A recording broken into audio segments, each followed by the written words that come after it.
Of all the Rolexes, this is probably the second most collectible watch they do. One of their classics, the Rolex Submariner.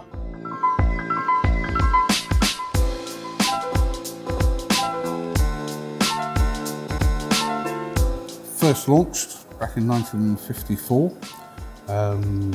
instant success. 2010, they changed the design slightly, made it a bit chunkier, and put a ceramic bezel on it. It's become quite collectible actually, the non-date. Fabulous movement, automatic, has a thing called a trip-lock screw-down crown, which you can just see here. Basically it screws down like a submarine hatch. As long as that's screwed in totally watertight down to about 1,000 feet, 300 meters. The movement as well has been upgraded over the years.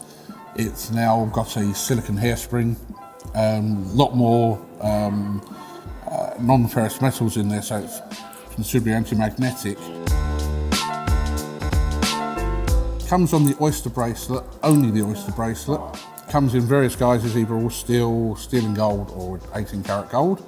The steel used to always be in just black dial, black bezel, but for its anniversary a few years ago they brought it out, black dial, green bezel, and now you have a thing called the Hulk, which is green dial, green bezel.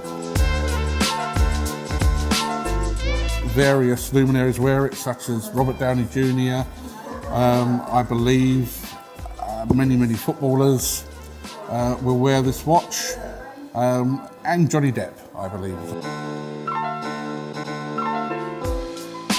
I believe a new Submariner is about 6,500. They hold their value incredibly well. Steel ones in particular, and if I was going to give a tip, always buy a steel Rolex because they hold their value far better. Pre-owned, probably from about 5.5 upwards. Simplicity is genius, as someone once said, and it's a very simple but very clever watch.